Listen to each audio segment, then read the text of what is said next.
once again to plan her next devious scheme. With the fate Kamurakage dealt with, Aang got some free time and traveled to the Southern Water Tribe to rejoin Katara and Sokka. Per usual, Aang was immediately thrown into conflict when a Water Tribe radical named Gilok tried to overthrow Katara's father as chieftain. After putting a stop to their attack at a festival, Team Avatar met with Dakota and other four-nation leaders to form a plan. Gilok and his forces, however, used the opportunity to attack and capture Dakota. Aang and Katara were able to save him, but Gilok still got away with the Earth King. The conflict turned into a hostage situation over a perilous chasm called the Bridge of No Return. Team Avatar and even Toph's metal-bending students fought side by side once again, this time assisted by metal armor to prevent chi-blocking. Gilok's forces were quickly subdued, but the radicalists still refused to surrender and tried to take as many people with them as possible. Gilok fell to his death right then and there, but Aang and Katara sprang into action. After some daring rescues, Team Avatar welcomed a few new members to the group that night, and Aang finally got a chance to feast with all his friends.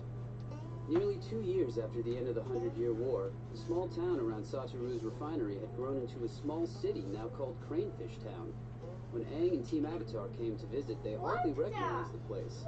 They also found themselves stuck in the middle of a bending supremacist movement when Toph was nearly blown up.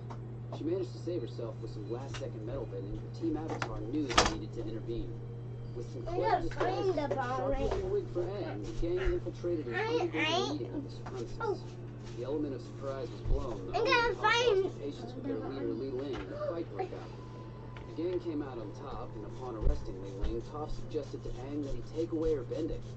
Conflicted, Aang hesitated, and Li Ling escaped. Desperate, the supremacist leader then started an uprising against the entire town. It was a hard battle, but in the end, Aang decided not to take away Li Ling's bending to avoid any more tension between benders and non-benders. A few days later, the citizens of Cranefish Town were united again in a common goal. They were going to rebuild their homes together. Team Avatar decided to settle down in Cranefish Town that day and would eventually help in its formation into Republic City. Over the next few decades, Republic City became the new state's capital and the home to people from all over the four nations. During this time, Aang and Katara also got married and had 3 kids. The oldest was Bumi, named after Aang's childhood friend, then Kaya, a waterbender, and their youngest was Tenzin, who turned out to be the only airbender. As the last air nomad, Aang did his best to preserve the ways of his culture, and tended to isolate Tenzin, spending more time with him than his non-airbending kids. The favoritism created some distance between Tenzin, Bumi, and Kaya, but ultimately the whole family loved each other a great deal. At age 40, Aang joined his favorite earthbender and now chief of police, Toph Beifong, to arrest a gangster named Kong.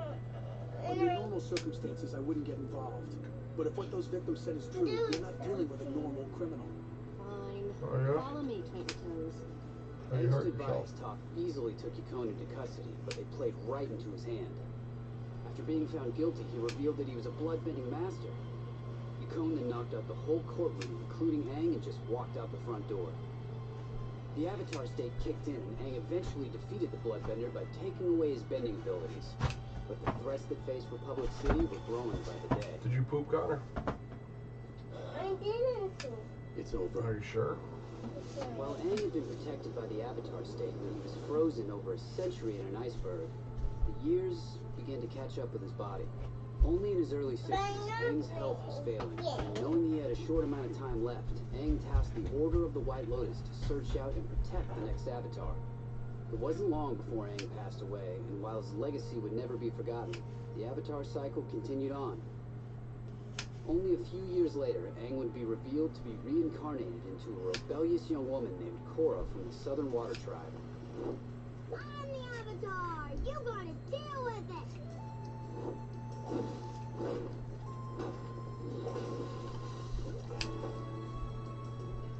At age 17, Korra moved to the bustling streets of Republic City to learn airbending with the only living master, and his son Tenzin.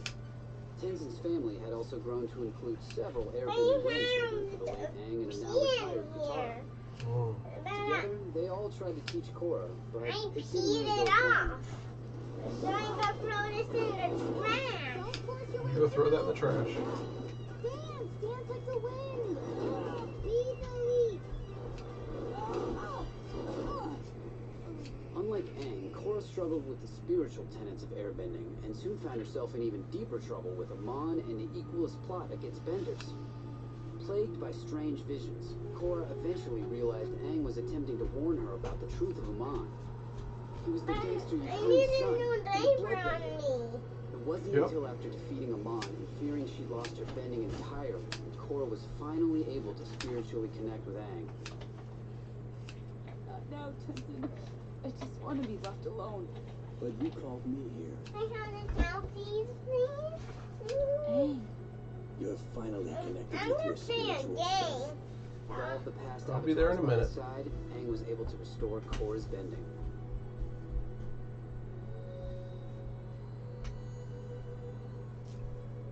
Aang and the other avatars continued to aid Korra in her darkest moments, and even though Aang was no longer in the physical world, he didn't stop helping his children either.